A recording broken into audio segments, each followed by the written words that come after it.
Now fasting 2 days, کون سے 2 ایام ہیں جن کا اگر انسان روزہ رکھے تو 3 سال کے گناہ معاف ہو جاتے ہیں.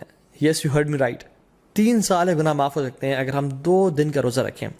حدیث میں کیا آتا ہے؟ رسول اللہ صلی اللہ علیہ وسلم نے فرمایا کہ جو شخص عرفہ کے دن کا روزہ رکھتا ہے اللہ سبحانہ تعالیٰ اس کے پچھلے سال کے اور اگلے آنے والے سال تمام گناہ معاف کر دیتے ہیں. کچھ علماء نے کہا کہ یہ صغیرہ گناہوں کی بات ہو رہی ہے, لیکن سٹل تمام گناہ معاف ہونے کی بات ہو رہی ہے. اور یوم عاشورہ جو کہ محرم میں ہے, 10 محرم, جو شخص یوم عاشورہ کا روزہ رکھتا ہے اللہ تعالیٰ اس کے پچھلے 1 سال کے گناہ معاف کر دیتے ہیں. تو میں آپ کو ایگزامپل دیتا ہوں, اگر ابھی 1441 چل رہا ہے تو جو شخص عرفہ کا روزہ رکھے گا اس کے 1440 کے گناہ اور 1442 کے گناہ معاف ہو جائیں گے.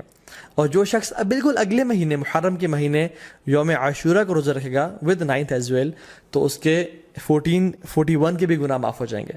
تو 1440, 1441 اینڈ 1442 3 سال کے صغیرہ گناہ اللہ تعالیٰ معاف کر دیتے ہیں. And how amazing is that. اللہ تعالیٰ بہانے دے رہے ہیں ہم لوگوں کو اپنے گناہ معاف کروانے کے لیے, لیکن ہم میں سے ہے کوئی جو آگے بڑھ کے ان اپرچونیٹیز کو گراب کر لے اور اپنے رب کو واقعی میں راضی کر لے. حنیدہ بن خالد اپنی وائف سے فرماتے ہیں, اور ان کی وائف نے ام المؤمنین سے یہ روایت کی کہ اللہ کے نبی صلی اللہ علیہ وسلم صرف عرفہ کے دن کا روزہ نہیں رکھتے تھے بلکہ تمام 9 دنوں کا روزہ رکھا کرتے تھے. اور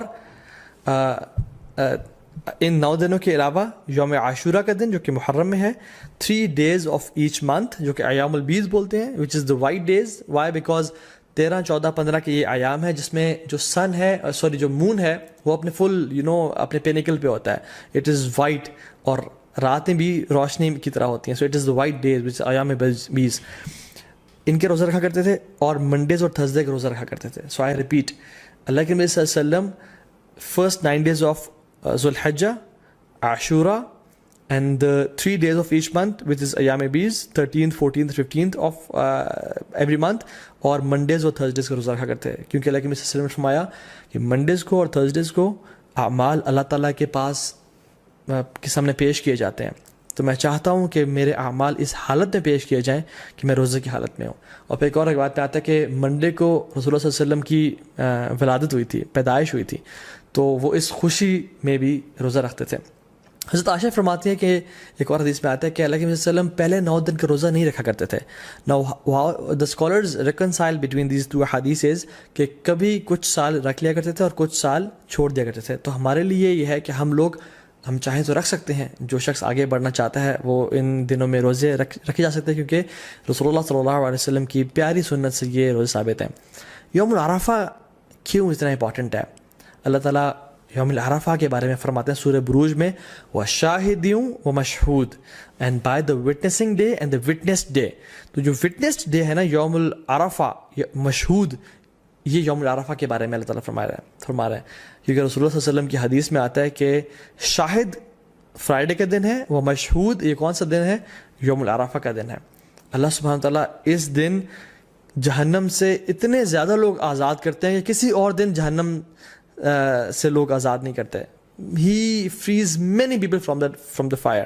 اور اللہ تعالیٰ قریب آتے ہیں اور اپنی پرائڈ ایکسپریس کرتے ہیں. He expresses his pride over angels, اور پھر پوچھتے ہیں کہ یہ لوگ میرے بندے کیا چاہتے ہیں.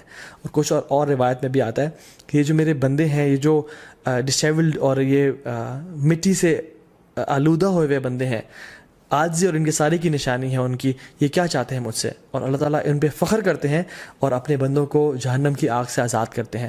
نو ویری بریفلی, ہم ان 10 دنوں میں کون سے ایسے اعمال کر سکتے ہیں جن کی وجہ سے ہم باقی لوگوں سے آگے نکل سکتے ہیں؟ امام حسن البصری رحمہ اللہ فرماتے ہیں کہ سب سے پہلی چیز تو ڈونٹ نیگلیکٹ یور آبلیگیشنز, اپنے فرائض کو بالکل نہ چھوڑیں. جو شخص آج تک اپنی نمازوں میں اپنے فرائض میں کوتاہی کر رہا تھا تو اس کے لیے بہت بڑی اپرچونیٹی ہے کہ وہ ان 10 دنوں میں آگے نکل جائے اور اپنے فرائض سے عمل کرنا شروع کر دے.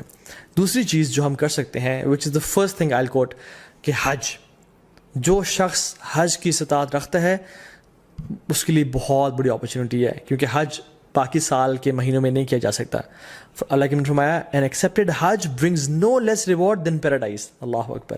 کہ ایک مقبول حج کا اجر کتنا ہے؟ جنت, اس کے علاوہ اور کوئی اجر نہیں ہے. مطلب ہی ول بی گرانٹیڈ جنہ اگر اس کا حج مقبول ہو جاتا ہے. So it's a great reward. بڑھاپے میں حج کوشش کریں نہ کریں, جوانی میں کر لیں, اور ابھی ٹائم ہے اور پیسہ ہے تو تاکہ اس عبادت کو آپ انجوائے کریں ان شاء اللہ تعالیٰ. دوسری چیز قربانی, وچ از دا سیکریفائس. یہ سنت ابراہیمی بھی ہے, اللہ کے نبی صلی اللہ علیہ وسلم کیا کرتے تھے, تو اس کا خاص اہتمام کریں. یہ مت سوچیں کہ نہیں ہم قربانی نہیں کرتے, چلیں ہم کچھ اور کام کر لیتے ہیں, بلکہ یہ ایک غلط سوچ ہے. لوگ کیا کرتے ہیں انفارچونیٹلی آج کل کہ یار قربانی سے بہتر ہے کسی غریب کی مدد کر دو یا کسی کے گھر میں کولر لگوا دو. تو آپ کو یہ اس نیکی کا خیال باقی پورے سال نہیں آیا, اس قربانی کا ریپلیسمنٹ ہی آپ نے کرنا ہے جو کہ سنت ابراہیمی ہے.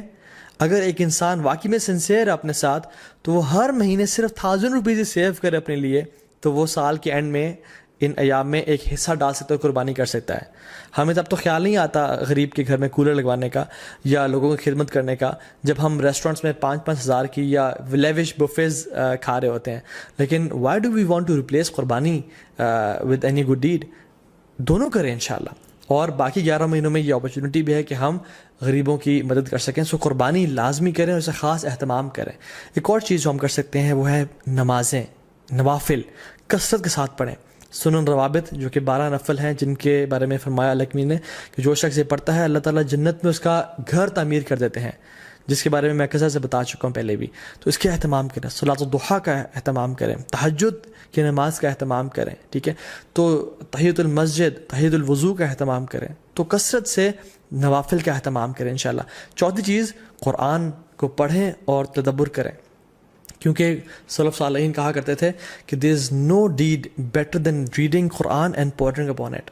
اس کے بارے میں سوچنا اور تدبر کرنا. قرآن کو ٹائم دیں. یس وی نو اینڈ وی ریئلائز کہ رمضان کے بعد ایک گلیچ آتا ہے ہر بندے کی زندگی میں, لیکن these 10 days are an amazing opportunity جس میں ہم دوبارہ سے اس عبادات کی لذت کو ریوائیو کریں تاکہ وہ آئندہ سال کے لیے جا سکیں انشاءاللہ. اینڈ ریممبر اللہ سبحانہ وتعالیٰ, وچ از دا 5th point, کثرت سے التحلیل و تکبیر و تحمید, لا الہ الا اللہ, اللہ اکبر, سبحان اللہ, الحمدللہ, کثرت سے پڑھیں. اللہ اکبر, اللہ اکبر, اللہ اکبر, لا الہ الا اللہ, اللہ اکبر, اللہ اکبر وللہ الحمد. کثرت سے اللہ تعالیٰ کا ذکر کریں کیونکہ اللہ کی نے یہ ہمیں ڈیڈ حدیث میں سجیسٹ کیا کہ تم نے یہ کام کرنا ہے انشاءاللہ. ایک اور چیز, میک لاٹس آف دعا. جب بارش ہو رہی ہوتی ہے دعا قبول ہوتی ہے نا, کیونکہ اللہ تعالیٰ کی رحمت ٹھاٹھے مار رہی ہوتی ہے. ان 10 دنوں میں بھی اللہ تعالیٰ کی رحمت کے دروازے کھل چکے ہیں اور اللہ کی رحمت ٹھاٹھے مار رہی ہے. اللہ تعالیٰ کو ان دنوں میں کیے جانے والے اعمال سے زیادہ کوئی عمل پسند نہیں ہے. تو کثرت سے دعا کریں, ہو سکتا ہے کہ یہی وہ 10 دن ہو جن میں آپ کی دعائیں انشاءاللہ قبول ہو جائیں. And number 7th point is give lots of charity. Sacrifice تو ہم نے کرنا ہے. لوگوں کے بزنس ٹھپ ہو چکے ہیں, غریب بیچارے مشکل میں ہیں, ان کی کثرت سے مدد کریں انشاء اللہ. اور ان دنوں میں آپ اپنی زکوٰۃ بھی نکال سکتے ہیں اگر آپ نے نہیں نکالی, اور اپنے رشتہ داروں پہ خرچ کر سکتے ہیں, اپنی فیملیز پہ خرچ کر سکتے ہیں, اور اسپیشلی جو لیس پریولیج لوگ ہیں ہمارے معاشرے میں ان پہ خرچ کریں کثرت کے ساتھ. Number 8 is owner your parents. اپنے پیرنٹس کا خیال رکھیں, ان کے پاؤں دبائیں, ان کی مدد کریں اور خدمت کریں تاکہ وہ آپ سے راضی ہوں, اور جب وہ راضی ہوں گے تو انشاءاللہ اللہ بھی راضی ہو جائے گا. نمبر 9th point از صلۃ الرحم. اپنے قریبی رشتہ داروں کے ساتھ اچھا close ties of kinship maintain کریں. Maybe call them, send them gift, tell them that you love them for the sake of Allah subhanahu wa ta'ala, and just maintain the ties of kinship. 10th is enjoin good and forbid evil. دعوت کا کام کریں کیونکہ یہ بہت بڑا اور Nobel کام ہے. and the last point is seek forgiveness from Allah subhanahu wa ta'ala. رسول اللہ صلی اللہ علیہ وسلم نے فرمایا التائب من الذنب کمن لا ذنب لہ. گناہ سے توبہ کرنے والا ایسا ہی ہے جیسے اس نے کبھی گناہ کیا ہی نہیں تھا. تو ان 10 دنوں میں ایک بہت بڑا موقع ہے کہ ہم اپنے تمام گناہوں کو بخشوا دیں اور اپنی اصل زندگی کے لیے کچھ آگے بھیج دیں انشاءاللہ تعالیٰ, کیونکہ sins have chains and shackles. اگر آپ ارادہ رکھتے ہیں تہجد پڑھنے کا اور نیک اعمال کرنے کا لیکن پھر بھی توفیق نہیں ہو رہی, تو جان لیں کہ یہ گناہوں کی وجہ سے ہمیں توفیق نہیں مل رہی, اور یہ گناہوں کا جو برڈنز ہیں وہ ہمارے کندھوں پہ ہیں جن کی وجہ سے ہم نیک اعمال نہیں کر پا رہے. So in this race of good deeds throw off your burdens inshallah ta'ala, or start with a fresh mind and with a new motivation.